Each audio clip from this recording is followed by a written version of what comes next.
Salut tout le monde. Alors, ton premier code LaTeX.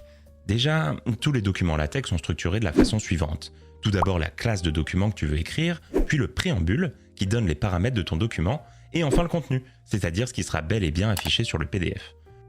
Tu commences par donner la classe de document que tu veux écrire, par exemple un article, un rapport ou un livre. Il faut pour cela utiliser la commande \document_class avec le nom de ta classe de document entre accolades. Ensuite vient le préambule, qui regroupe plein de commandes qui serviront à la mise en page de ton document.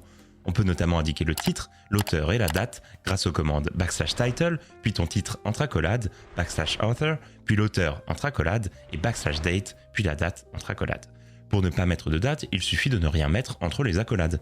Comme tu peux le voir, les commandes en LaTeX commencent toujours par un \. Enfin, tu écris tout le contenu de ton document entre les deux balises begin document et end document.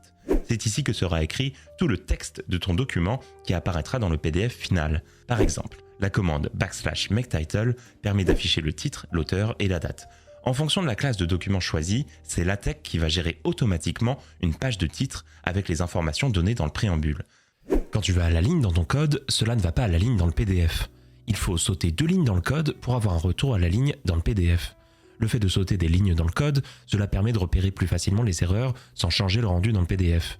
Si tu veux écrire des commentaires invisibles à la compilation, il suffit d'écrire après un symbole %, comme on l'a fait ici, pour indiquer où est le préambule. Allez, à la prochaine!